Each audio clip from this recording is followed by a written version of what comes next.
तो बच्चों, आज हम पुनः 10 क्लास के श्वसन पाठ के अगला लेक्चर को शुरू करते हैं। और पिछला क्लास में हम लोगों ने श्वसन क्या था, श्वसन कितने प्रकार के होते हैं, श्वसन के जो टाइप्स थे उनके बारे में देखे। अवायवीय श्वसन और वायवीय श्वसन।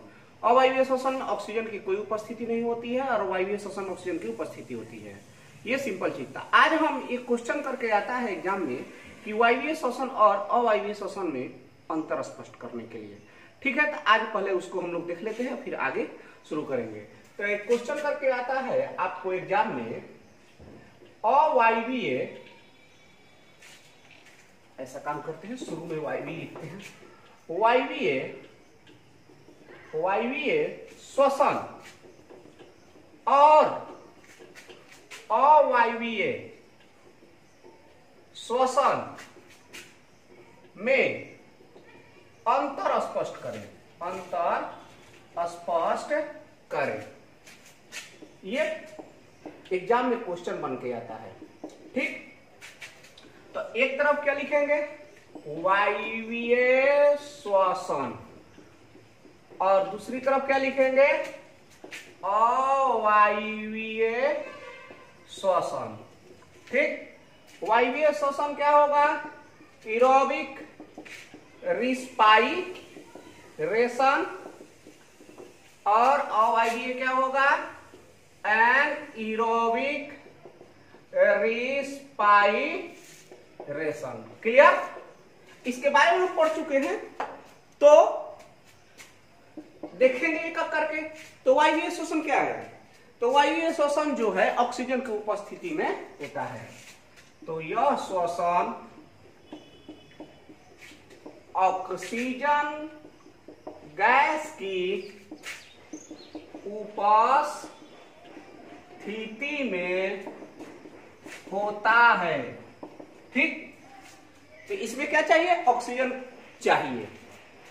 इसमें क्या होगा, यह श्वसन ऑक्सीजन की अनुपस्थिति में होता है, अनुपस्थिति में होता है। ये एग्जाम में डायरेक्ट क्वेश्चन पूछता है, जरूरी है। तो पहला पॉइंट हुआ कि इसमें ऑक्सीजन चाहिए और इसमें ऑक्सीजन नहीं चाहिए। अब देखिए इसमें क्या होता है, वायवीय श्वसन में सबसे पहले कोशिका द्रव्य में और फिर उसके बाद माइटोकॉन्ड्रिया में इस श्वसन को पूरा किया जाता है, जबकि इसमें सारा प्रक्रिया किसमें होगा, कोशिका द्रव्य में। तो वायवीय श्वसन जो प्रथम चरण है, कोशिका द्रव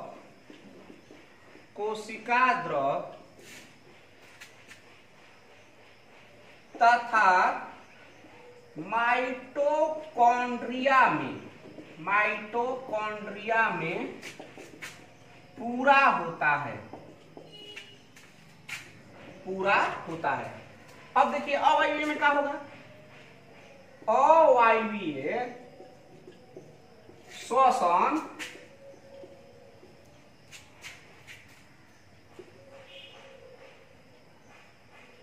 की पूरी प्रक्रिया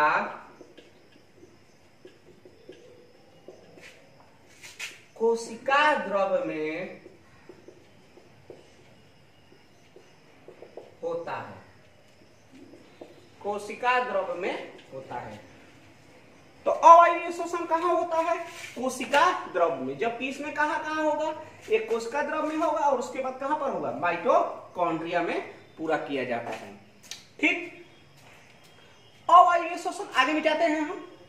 अवायवीय श्वसन में ग्लूकोज का पूर्ण ऑक्सीकरण होता है। ठीक, और वायवीय श्वसन में ग्लूकोज का पूर्ण ऑक्सीकरण होता है, जबकि अवायवीय श्वसन में ग्लूकोज का पूर्ण ऑक्सीकरण नहीं होता है। क्लियर? तो आइए अब आगे देखते हैं। तो इसमें क्या होगा, इसमें 3 नंबर में इसमें ग्लूकोज अणु का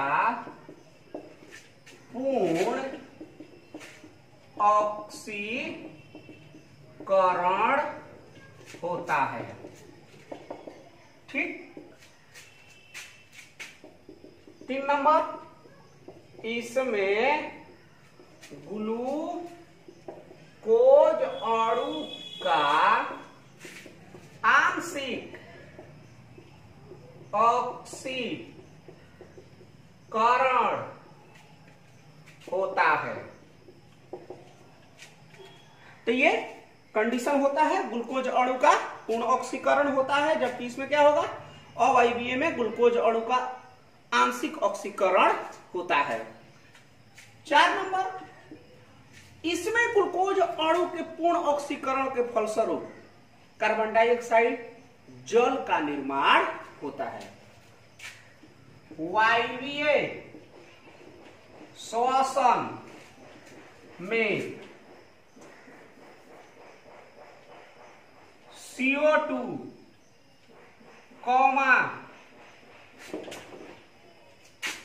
H2O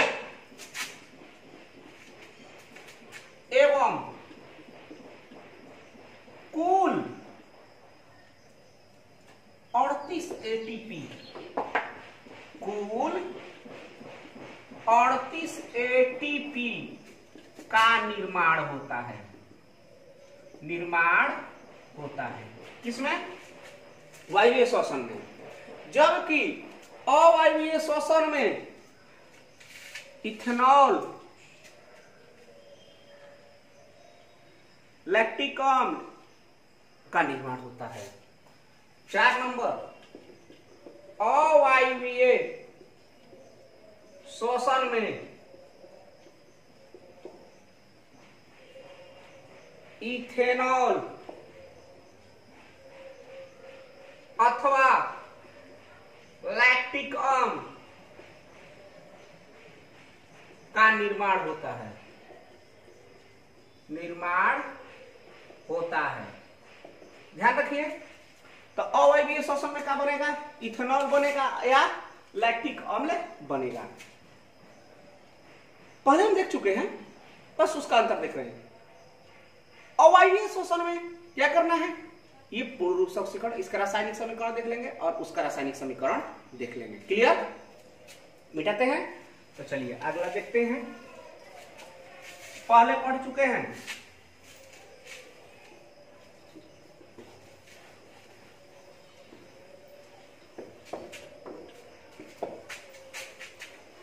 अब आइए आगे बढ़ते हैं। तो आगे बढ़ते हैं तो इसको देखते हैं रासायनिक समीकरण को। अगर 5 नंबर पूछेगा तो 5 को लिख दीजिएगा। वायवीय श्वसन का रासायनिक समीकरण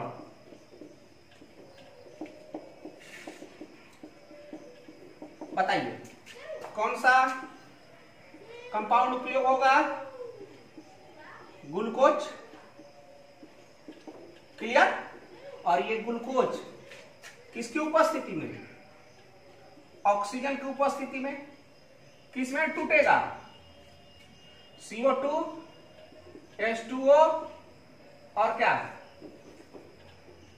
H2O और 38 ATP। क्या हो रहा है, वायवीय श्वसन। पूरा यह समीकरण हो गया। अगर हम इसको बैलेंस करते हैं तो 6 यहां पर लगा देंगे, 6 यहां पर लगा देंगे और 6 क्या करेंगे यहां पर, बैलेंस हो गया। तो इस चीज का निर्माण होता है। जबकि अवायवीय श्वसन में, अवायवीय श्वसन का रासायनिक समीकरण बताइए, ग्लूकोज भी भाग ले रहा है, O6, इसमें क्या उपस्थित होगा, कुछ नहीं, पाइरूवेट बनेगा। कोशिका द्रव में क्या बनेगा, पाइरूवेट बनेगा। और पाइरूवेट किस में बदल जाएगा, 2 खंड में जाएगा। या तो बनेगा इथेनॉल बनेगा, या बनेगा क्या, लैक्टिक अम्ल अथवा। तो ध्यान रखिए, ये रहा इसका अंतर। तो वायवीय श्वसन और अवायवीय श्वसन में आप स्क्रीनशॉट लेकर लिख सकते हैं कॉपी में। अवायवीय श्वसन और वायवीय श्वसन में हम लोग देख चुके हैं। अब आइए इनसे संबंधित कुछ बातें देखेंगे वायवीय श्वसन और अवायवीय श्वसन में। ठीक, देखिए ये जो श्वसन की प्रक्रिया हो रही है, कहां पर हो रही है? ये श्वसन की प्रक्रिया कोशिका के अंदर हो रही है, कोशिका के अंदर हो रही है। तो नोट में कुछ पॉइंट देखेंगे एक एक करके।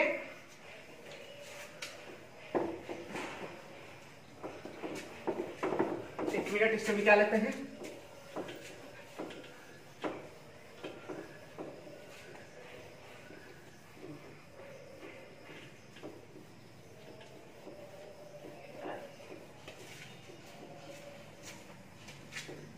हो गया, एक मिनट। चलिए नोट में कुछ पॉइंट देखेंगे। कोशिकीय श्वसन या श्वसन की प्रक्रिया कहां होती है? जीवों की कोशिका के अंदर। तो पहला है कोशिकीय श्वसन,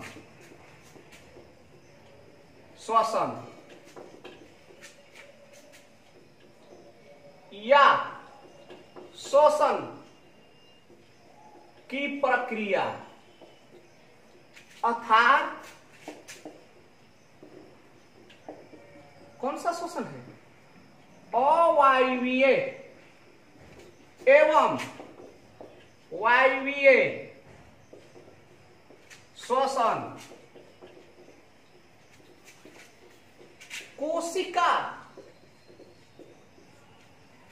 द्वारा होता है, द्वारा होता है।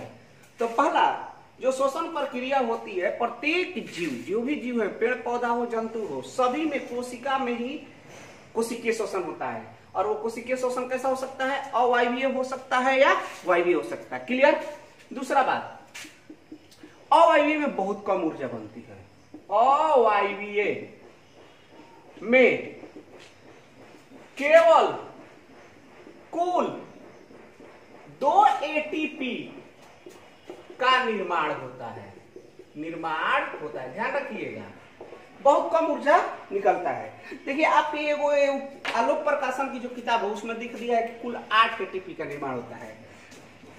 गलत कर दिया है, बनता तो है 8 एटीपी, लेकिन 6 एटीपी का उपयोग हो जाता है, इसलिए नेट गेन 2 एटीपी मिलता है। मतलब अधिकतम 2 ही एटीपी प्राप्त होता है पूरी तरह से कैंसिल होने के बाद। ये पॉइंट ध्यान रखिएगा। आइए आगे देखते हैं। वायवीय श्वसन में ध्यान रखने वाली चीज है, श्वसन में कुल 38 एटीपी का निर्माण होता है। क्लियर? कुल 38 एटीपी का निर्माण होता है, ये ध्यान रखने वाली चीज है। कुल वायवीय श्वसन कहां होता है? कोशिका द्रव में, जबकि अवायवीय कहां होता है? कोशिका द्रव और माइटोकॉन्ड्रिया, जबकि अवायवीय कहां होता है? आपको केवल कोशिका द्रव में पूरा किया जाता है। ये पॉइंट देख रहे हैं। अवायवीय श्वसन में ग्लूकोज का आंशिक ऑक्सीकरण होता है, जबकि वायवीय में ग्लूकोज का क्या होता है? पूर्ण ऑक्सीकरण होता है। चलिए ये चीज जो है आपको ध्यान रखने वाली चीज है। अब आते हैं आगे, हम शुरू करते हैं, इसको ध्यान रखिएगा।